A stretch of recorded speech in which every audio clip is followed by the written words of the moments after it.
বিসমিল্লাহির রহমানির রহিম। সম্মানিত ভাই বোনেরা, আজকের এই বৃষ্টি স্নাত দিনে মনে হলো তিনটি বিষয় আপনাদের একটু নোক্তা দিয়ে রাখতে পারি বা নোক্তা দিয়ে রাখা জরুরি। এক নম্বর হচ্ছে, আপনারা সবাই হয়তো খেয়াল করেছেন গতকালকের ঢাকা ইউনিভার্সিটি এরিয়াতে নাইম আহমেদ টিটন নামের এক লিস্টেড সন্ত্রাসীকে আরেক দল সন্ত্রাসী প্রকাশ্যে গুলি করে হত্যা করে তারপর তারা মোটরসাইকেল যোগে সেখান থেকে পালিয়ে গিয়েছে। এবং পত্রিকা মারফত আমরা জানতে পারছি যে সন্ত্রাসীদের অন্তর্কোন্দলে, অর্থাৎ একদল সন্ত্রাসী আর একদল সন্ত্রাসীকে শায়েস্তা করার জন্য এই হত্যাকাণ্ডটা ঘটিয়েছে বলে প্রাথমিকভাবে সন্দেহ পোষণ করা হচ্ছে। এবং এই যেই দুই গ্রুপের মধ্যে গ্যাঞ্জাম বলে প্রাথমিকভাবে চিন্তা করা হচ্ছে, এই গ্রুপগুলোর মধ্যেই আজ থেকে 5-6 মাস আগে আপনার গত 10ই নভেম্বর পুরান ঢাকার যে ন্যাশনাল মেডিকেল কলেজ, সেই মেডিকেল কলেজের এরিয়াতে তারিফ সাইদ মামুন নামের আর এক এরকম লিস্টেড সন্ত্রাসীকে হত্যা করা হয়েছিল। এই দুইটা হত্যাকাণ্ডের সাথে মিল হচ্ছে, এই দুইটা হত্যাকাণ্ডের পরে কম্পারেটিভলি আমরা নীরব ভূমিকা পালন করেছি। অর্থাৎ আমরা যারা সচেতন নাগরিক কিংবা যারা রাজনীতির সাথে জড়িত, তারাও এইটাকে এইভাবে দেখছি যে দুইটা সন্ত্রাসীর মধ্যে মারামারি, একটা সন্ত্রাসী মরছে, তো আলহামদুলিল্লাহ বাংলাদেশ থেকে একটা সন্ত্রাসী কমছে, এরকম একটা ফিলিংস আমাদের মধ্যে আছে। কিন্তু এটার চ্যালেঞ্জটা কি? চ্যালেঞ্জটা হচ্ছে, যখন বাংলাদেশের র্যাব শুরু হয় এবং র্যাব যখন প্রাথমিকভাবে বিচার বহির্ভূত হত্যাকাণ্ড শুরু করে, তখন আমরা এইটা কিন্তু এন্টারটেইন করতাম। কিভাবে এন্টারটেইন করতাম? তখন বাংলাদেশের সন্ত্রাসের পরিমাণ এত বাইরে গেছিল এবং বাংলাদেশে স্বাভাবিক বিচার প্রক্রিয়া এত প্রলম্বিত, এত লম্বা প্রক্রিয়া যে আমরা ধরে নিচ্ছিলাম যে এত সন্ত্রাসী, এদেরকে যদি এই বিচারিক প্রক্রিয়ায় ঢুকানো হয় তাইলে তারা আলটিমেটলি একটা সময় পরে পার পায়ে যেতে পারে। সুতরাং শর্টকাট ওয়ে কি, তাদেরকে ধরে, তারা যেহেতু চিহ্নিত, তাদের ব্যাপারে পাবলিক পরিসরে বিভিন্ন প্রমাণ আছে, সুতরাং তাদেরকে ক্রস ফায়ার দিয়ে দিলে ভালো, বাংলাদেশে কিছু সন্ত্রাসী কমতে থাকলো। কিন্তু এইটার ধারাবাহিকতায় যেটা তৈরি হয়, পরবর্তীতে সাধারণ মানুষ এবং রাজনৈতিক প্রতিপক্ষকে দমন করা এবং রাষ্ট্রের অপশাসনের বিরুদ্ধে, দুর্নীতির বিরুদ্ধে যারা এবং বিভিন্ন বৈদেশিক যে স্বার্থান্বেষী মহলগুলো আছে তাদের স্বার্থের বিরুদ্ধে যখন গিয়েছে এই সরকার এবং এই বাহিনীকে কাজে লাগিয়ে, তারা এখানে কিন্তু ক্রস ফায়ারের নামে বা বিচার বহির্ভূত হত্যাকাণ্ড এমন একটা জায়গায় নিয়ে গেছে যেটা কিন্তু গত 16-17 বছরের যে হাসিনার রেজিম, সেই রেজিমের অন্যতম ইনাবলার হিসেবে এখানে কাজ করেছে। এবং তার দ্বারা আমরা কম বেশি প্রায় সবাই ক্ষতিগ্রস্ত হয়েছি, আমাদের আত্মীয় স্বজন এবং পেরিফেরির বলয়ের অনেক মানুষ সেটা দ্বারা আক্রান্ত হয়েছে। আমি এই গল্পটা এই জন্য বলছি, তৎকালীন সময় কিন্তু আমরাই এটার একটা পজিটিভ ভাইব তৈরি করেছিলাম, মত উৎপাদন করেছিলাম এবং সেই মত উৎপাদনই কিন্তু একটা সময় আমাদের জন্য কাল হয়ে দাঁড়িয়েছে। এখন যে সন্ত্রাসী মারা হচ্ছে, আমরা দেখবেন যে এটাকে কিছুটা এন্টারটেইন করছি, কিছুটা নীরব থাকছি, যেন বা এটা কোনো অপরাধ না, ক্রাইম না। এটা আমাদের জন্য অ্যালার্মিং। অ্যাজ এ নেশন হিসাবে আমাদের এইটার বিরুদ্ধে না দাঁড়াইতে পারলে এইটা একটা সময় আমাদের দিকেই ধেয়ে আসবে। তাহলে আমাদের করণীয় কি? আমাদের করণীয় হচ্ছে যে কোনো ধরনের হত্যাকাণ্ডের বিরুদ্ধে সরব ভূমিকা পালন করা এবং একটা রাষ্ট্রে এই রকমের খুনাখুনি চলবে, এটা কোনোভাবেই কাম্য হইতে পারে না। এই ধরনের তৎপরতা বন্ধের ব্যাপারে সরকারকে হার্ড লাইনে নেওয়া, জিরো টলারেন্স নীতিতে উপনীত হওয়া এবং বাংলাদেশে যা হওয়ার সেটা আইনি প্রক্রিয়ার মধ্যে দিয়ে হবে। এই সরকার এমনি কথায় কথায় সংবিধান দেখায়, যেই সরকার কথায় কথায় সংবিধান দেখায়, আইনের শাসনের কথা বলে, সেইখানে এই ধরনের খুন খারাপি চলবে, এইটা কিন্তু কোনোভাবে অ্যালাউ হইতে পারে না। ফলে এইটার ব্যাপারে আমাদের খুব ক্লিয়ার কাট পজিশন নেওয়া, ভয়েস রেজ করা, এটা নিয়ে কাজ করা, এটা আমাদের প্রত্যেকটা সচেতন নাগরিকের দায়িত্ব এবং কর্তব্য। নাম্বার 2 যে বিষয়টি নিয়ে কথা বলতে চাই সেটা হলো গুপ্ত রাজনীতি। জানেন যে এই রসালো টপিকটা, গুপ্ত রাজনীতি বলতে এখন শিবিরকে ফ্রেমিং করা হচ্ছে এবং এই জিনিসটা সবচেয়ে বেশি করছে ছাত্র দলের ভাই বোনেরা এবং মোটা দাগে বিএনপি এবং বিএনপির যে চেয়ারপারসন, তিনি এটা নিয়ে কিন্তু কথা বলছেন অলরেডি, তারেক রহমান। এখন গুপ্ত রাজনীতিটাকে একটু শিবিরের প্রেক্ষাপটে আমাদের একটু বুঝে নেওয়া জরুরি। পপুলিস্ট রেটরিক দেওয়ার আগে এটা আমাদের আন্ডারস্ট্যান্ডিংটা জরুরি। আমার পজিশন হচ্ছে, শিবিরের রাজনীতি ইটসেলফ একটা গুপ্ত রাজনীতি। শিবিরের রাজনীতিকে যদি আমরা দুই ভাগে ভাগ করি, একটা তার সাংগঠনিক প্রক্রিয়া, একটা রাজনৈতিক প্রক্রিয়া। সাংগঠনিক প্রক্রিয়া যেটা তার, এটা সাধারণভাবে একটা গুপ্ত প্রক্রিয়া। আমি বলতেছি সাধারণভাবে কিভাবে? ঢাকা ইউনিভার্সিটির ধরেন বিভিন্ন হলে তার কমিটি আছে, ছাত্রদল এটা বলছে, হ্যাঁ কমিটি তো ধরেন আছে, কিন্তু সেই কমিটি তো সে আগেও প্রকাশ করে নাই, এখনো প্রকাশ করার জরুরত নাই, ফিউচারেও হয়তো থাকবে না। কিন্তু এখানে গুপ্ত জিনিসটা কি? গুপ্ত জিনিসটা হলো যে শিবির তো ধরেন যে ধরেন মিছিল মিটিং তার সবসময় ম্যান্ডেটরি না, সে মানুষ তৈরি করে, পড়ালেখা করায়, এটার জন্য তো কমিটি দেওয়া জরুরি না। দিতে হবে কি হবে না সেই আলাপে আমি যাচ্ছি না, তার জন্য জরুরি না। বরং সে যখন অন্য দলে, ছাত্র দল, ছাত্রলীগ বা ছাত্র ইউনিয়নে বিভিন্ন লোককে এইখানে তাদের নেতাকর্মীদের এইখানে প্রবেশ করায়, অনুপ্রবেশ ঘটায়, আমার মতে এইটা হলো পিওর গুপ্ত রাজনীতি। শিবিরের দিক থেকে এটা হচ্ছে গোয়েন্দাগিরি, গুপ্ত বৃত্তি, যেটার মধ্য দিয়া ছাত্রদল, ছাত্রলীগ কিংবা ছাত্র ইউনিয়নের তথ্যগুলো শিবির পাবে এবং সেই অনুসারে তারা তাদের স্ট্র্যাটেজি সাজাবে। সো এই ধরনের একটা গুপ্ত রাজনীতির সাথে ধরেন শিবিরের এক ধরনের বোঝাপড়া আছে।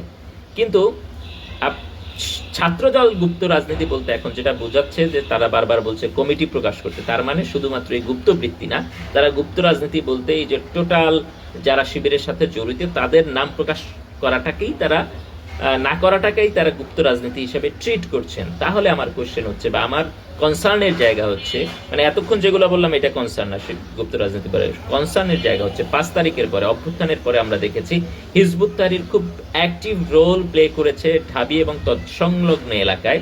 সেই হিজবুত তাহরির এখন কোথায়? তাহলে তো তারাও একটা গুপ্ত রাজনীতির মধ্যে ঢুকে গেছে। আমাদের এইখানে সাবজেক্ট ম্যাটার ইস্যু নাকি এখানে কোন একটা দল ইস্যু, এটা কিন্তু আমাদের ডিফাইন করতে হবে। আমরা যদি মনে করি গুপ্ত রাজনীতি ইটসেলফ চ্যালেঞ্জ রাষ্ট্রের জন্য, তাহলে কিন্তু শিবিরের গুপ্ত রাজনীতির পাশাপাশি হিজবুত তাহরির থেকে শুরু করে অন্যান্য যারা এখানে গুপ্ত রাজনীতি করছেন তাদের সবার ব্যাপারে সরকারের কনসার্ন হওয়া দরকার। এই ব্যাপারে আমি সরকারের সকল পক্ষকে দৃষ্টি আকর্ষণ করছি। আর যদি আমার টপিক হয়ে যায় আসলে না, মানে গুপ্ত রাজনীতি না, বেসিক্যালি গুপ্ত বইলা কোন একটা প্রতিপক্ষকে দমন করা, সেটা আপাতত দেখা যাচ্ছে শিবির, তাইলে যেটা হবে এটা আমাদের কোনো সমস্যার সমাধান দিবে না। কারণ শিবির ইটসেলফ ন্যাচারালি এটা একটা গুপ্ত সংগঠন হিসেবে ফাংশন করতে পারে, তার কমিটি না দিলে তার কিছুই আসে যায় না।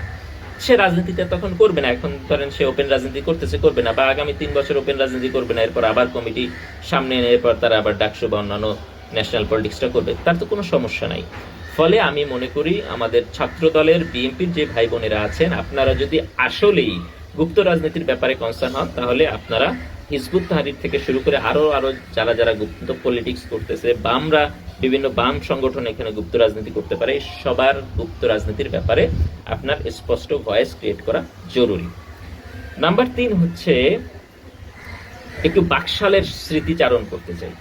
দেখেন বাকশালটা যদি দেখেন, আওয়ামী লীগের সাথে তো সিপিবির মতাদর্শগত মিল নাই। আমরা যতই বলি এ টিম বি টিম আওয়ামী লীগের, কিন্তু মতাদর্শগত ভাবে একটা হলো মুজিববাদ কিংবা ধরেন উদারতাবাদ, ঠিক আছে, আর বা ক্ষমতা দখলবাদ, আর আরেকটা হইলো কমিউনিজম বা সোশ্যালিজম বা মানে বামপন্থা। তাহলে দুইটা তো মিলে না, তাহলে কিভাবে এটা এক হয়েছে? এইটা হইলো ক্ষমতার লোভ সবাইকে এক করে ফেলছে। অর্থাৎ যারা জনবিচ্ছিন্ন ছিল, জানেন সিপিবি তো জীবনে এমপি মন্ত্রী হতে পারবে না, ওরা চিন্তা করছে আমি সরকারের পার্ট হবো। কিভাবে হওয়া যায়? হওয়া যায় হইলো এরকম একটা বাকশাল বানাইতে পারলে, যেখানে গণতন্ত্র থাকবে না, সবগুলা দল এক দলে যুক্ত হবে।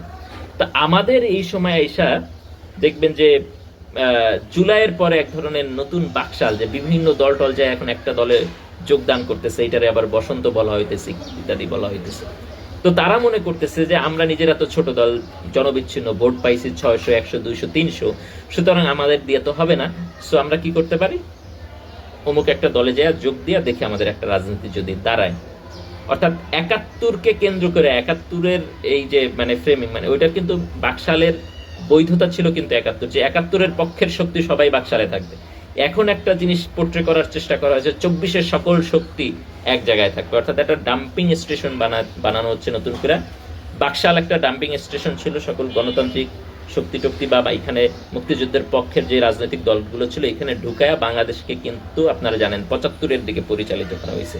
এখন আবার নতুন করে ধরেন একটা নয়া বাকশাল তৈরি করা হচ্ছে, এইটা হলো 24-এর গণ অভ্যুত্থানের নামে। এখানে একটা বসন্ত চলতেছে, সবাই যোগ দিতে হবে, এরকম একটা ক্যারিকেচার কিন্তু করা হচ্ছে। কিন্তু আমাদের মনে রাখতে হবে বাকশাল গঠিত হয়েছিল সরকারের অংশ হওয়ার জায়গা থেকে, অর্থাৎ এটা ছিল সরকারি পার্টি, মুজিবের পার্টি ছিল সরকারি পার্টি।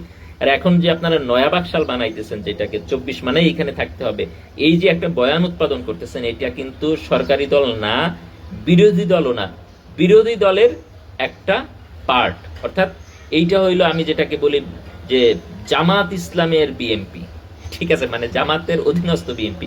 মূল বিএনপি তো পাওয়ারে আছে। তো এখানে নতুন এরকম মানে ধান্দাবাজ, সুবিধাবাদী, লুটেরা, তারপর হচ্ছে ভালো মানুষ, তারপর হলো ধরেন চান্দাবাজ, কমিশন বাণিজ্য করা, বদলি বাণিজ্য করা, সব কিছুর মিশেলে একটা নতুন নয়া বিএনপি বানানো হইতেছে, যেটার সেই অর্থে কোনো নীতি নৈতিকতা, পার্টি লাইন কিছুই নাই। এইরকম একটা জিনিস জামাত তার অধীনে এরকম একটা ডাম্পিং স্টেশন নতুন করে বানাইতেছে। এই ডাম্পিং স্টেশনে ঢুকায়া বলা হচ্ছে এটাই 24, এবং এইখানে দেখবেন এখন বিভিন্ন পার্টিগুলো সেটা সেই নয়া বাকশালে ঢোকার জন্য কিন্তু একরকম প্রলুব্ধ হচ্ছে। আমি মনে করছি যে এইটার পরিণতি 71-কে কেন্দ্র করে বাকশাল যেমন একটা ব্যাড পরিণতির দিকে গেছে, এটা একটা ব্যাড পরিণতির দিকে যাবে। বরং আমরা কিভাবে 24-এর একটা শক্তি তো অলরেডি বিতর্কিত হয়ে গেছে, তারা নানা নেতিবাচক তৎপরতার মধ্যে ঢুকে গেছে। ফলে আমরা যারা 24-এর শক্তি হিসেবে ক্লেইম করি নিজেদের, যারা এই প্রলোভনের বাইরে আছি, তারা কিভাবে নিজেদেরকে শক্তিশালী করা যায়, তারা কিভাবে ঐক্যবদ্ধ হওয়া যায়, সেই ব্যাপারে আমরা নজর দেব। এই আশাবাদ ব্যক্ত রেখে, অর্থাৎ 3টা জিনিস আবার বললাম। 1 নম্বরে হচ্ছে সন্ত্রাসকে কোনোভাবে এন্টারটেইন করা যাবে না। 2 নম্বরে গুপ্ত রাজনীতি বললে অ্যাজ এ হোল গুপ্ত রাজনীতিকে আমাদের ইন্ডিকেট করতে হবে, কোনো বিশেষ পার্টিকে ইন্ডিকেট করে, বরং তাকে শক্তিশালী করা যাবে না। নাম্বার 3 হচ্ছে নতুন বাকশালের ফাঁদে পা দেওয়া যাবে না। আশা করি আপনারা বিষয়টি আমলে নেবেন, এই আশাবাদ ব্যক্ত করে আজকে এখানে শেষ করছি। আল্লাহ হাফেজ।